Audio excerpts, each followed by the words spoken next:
Hello everyone, my name is AP the Weird One, and welcome back to episode 6 of Rock is a Lady's Modesty. In this episode, we get the introduction of two new characters, Tina and Tamaki. Tina is going to be our our keyboardist, and Tamaki is going to be our bass set. Or potentially guitarist, but most likely bass set. And this is a good episode. We get a bit of a bonus scene, which we'll explain what the purpose of that is. But overall, it's a good episode. Some minor removals from the manga. We'll discuss that a little bit. But yeah, a good fun episode. Nice to meet the characters. Before we actually as we delve in the episode, it has been about 3 days since the final concert, band performance. And, nothing as stressful has happened. Lisa hasn't been, her playing guitar hasn't been lead to her mother or father. Her sister's been really cool about it, so it's been a good time. But I wanted to start with the very opening, as Lisa in her pajamas looked very nicely animated. Just something very pleasant about her, the small nose and everything, the smile. You get a better look at here. Just something, I don't know, very special. Just something maybe a little abnormal, just having a non-normal nose, whatever. I don't know, it was just a nice moment in the very beginning. But following that, she's going to school, and on her way to school, she knows, her and her classmates notice a kitty in a tree. She's about to go save it, but she realizes that's going to be very uncouth, not very ladylike. But a graceful prince steps in and saves the kitty. Doesn't have to climb the tree or anything. She's very tall, of course. And that being Tina Ishimi. She is a blue-haired beauty, which we'll get right into this introduction. She's tall. She's a very prim and proper lady. She's a second year. She's a model. A very astute woman. Though we'll discuss her a bit of. She does have a little bit of problems. She's got some minor issues, we'll say the least. But yeah, so she saves the kitty. Lisa doesn't really know who she is, and that causes her fellow students to get mad at her. And Tina's about to talk to her. Like, I know you from somewhere, and she's like, I've never heard of you, and just kind of walks off. And in the next panel, we get a bit of kind of some bonus scenes. And what the purpose of this let's talk about what they do.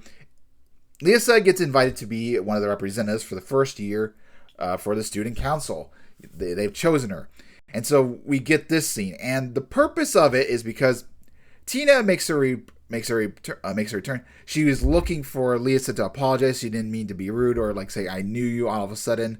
Then this morning, she felt like maybe a little bit intimidating and a little forceful, so she wanted to apologize. So we get a little bit more fleshed out moments, because you could say there's a not a fine balance between her and the new girl Tamaki. There's kind of just more from chapters 9 and 10. There's more focus on her rather than Tina, which because right after that, so in the manga, they cut away to Oda and Lisa discussing Lisa walks in on Oda practicing. She's got a whole bunch of sheet music. She's kind of rehearsing what she's learned and everything, also from the concert that they had. Just taken away, and there's probably about 50 or so.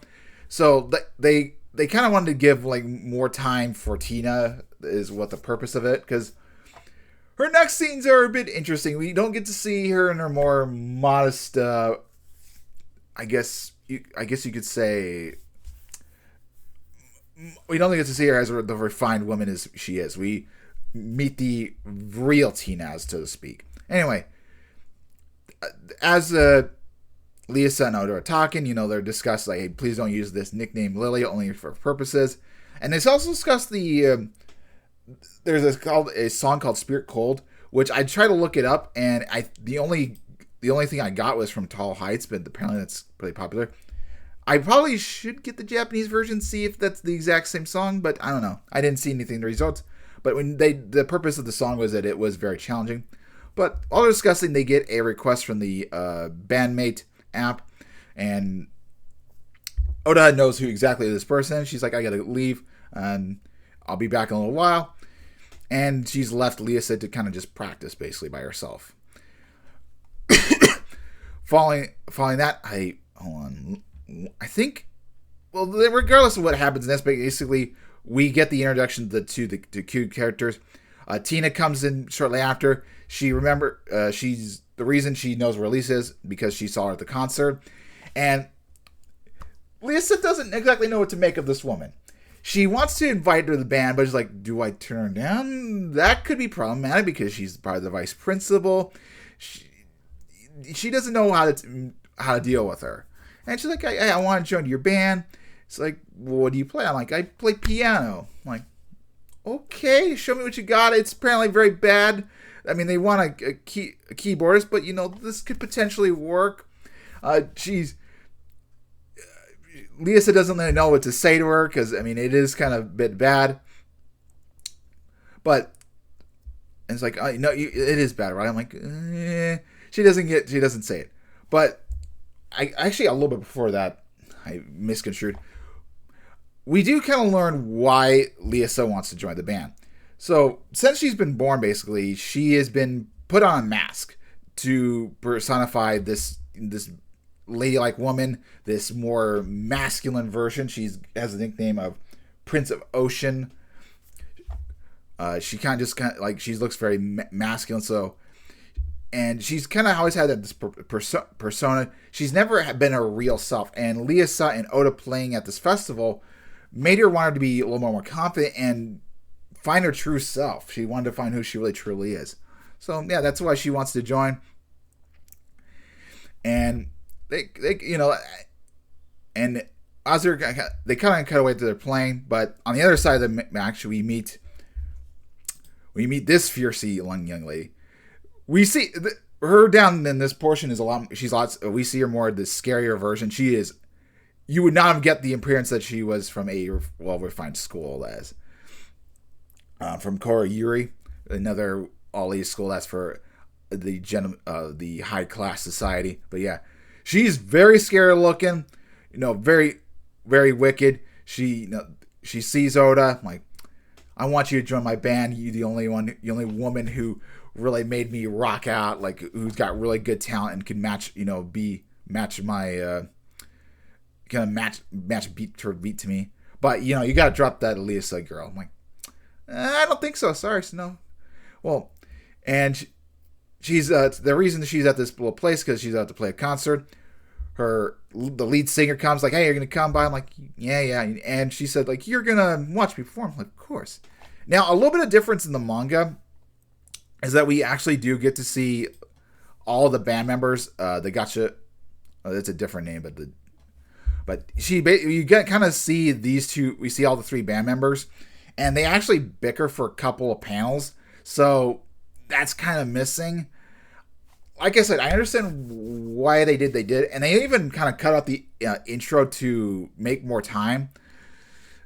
We're gonna see the band members a little bit later, but I think having them see bicker would have been kind of nice, just to have that little bit of bicker. But it's not the end of the world. We're gonna see them again. We're gonna see them again potentially in the next chapter, episode 7. So it's not that big a deal. But I don't know.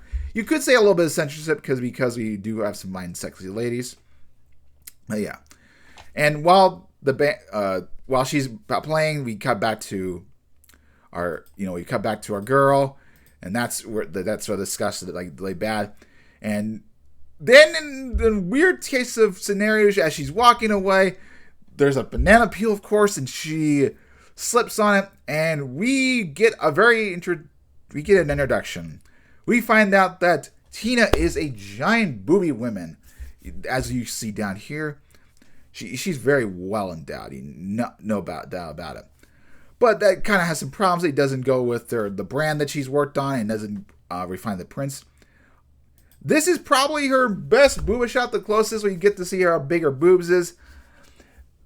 There is a bit of a panel that's missing from the manga that I don't know. I felt like it kind of showcases the booba a little bit better, and we get a little bit extra. But yeah. So this is from the manga. We see the more princely little vibe.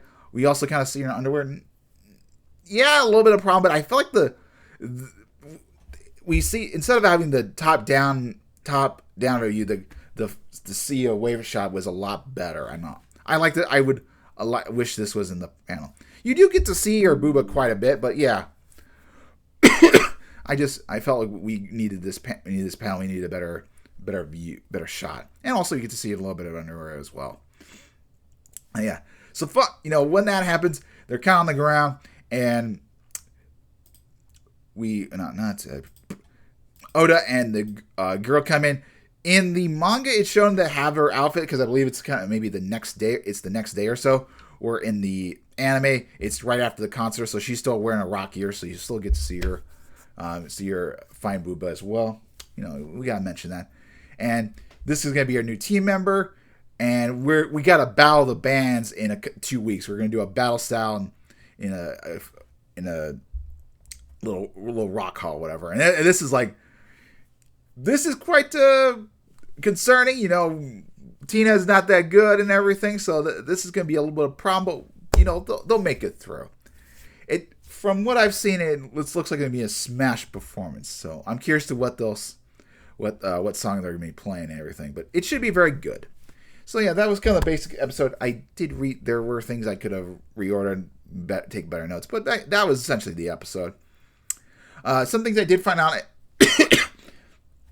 when Ota and Lisa are playing, the singers are actually they're acting it out. Basically, they're using mocap for the singers, so that's pretty cool.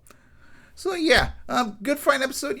Couple things that should have been included. I think seeing her in the kind of her back and forth with the band, I would have liked a little bit better, but I can understand why they needed a little bit extra scene with Tina, trying to establish more of her character, her persona, actually, more of her persona, before we get to the juicy business. So yeah, I'm enjoying watching it. I know there is the censorship and everything, but it's still pretty cool. I'll see you guys next time for episode 7. Another thing a little bit note is about the voice actors. Tina has a very more masculine voice, but her voice actor has done a lot more feminine roles. Not really any male characters where her is the other hand, where she's actually played male characters. So I kind of find it interesting, but more like child characters. Well, yeah, just a little something of note. Anyway, I'll see you guys next time. Hopefully you have a wonderful day. Sorry this was a little bit late. I had a bit of a dentist appointment, gum cleaning. Anyway, no worries about that. Anyway, see you guys next time.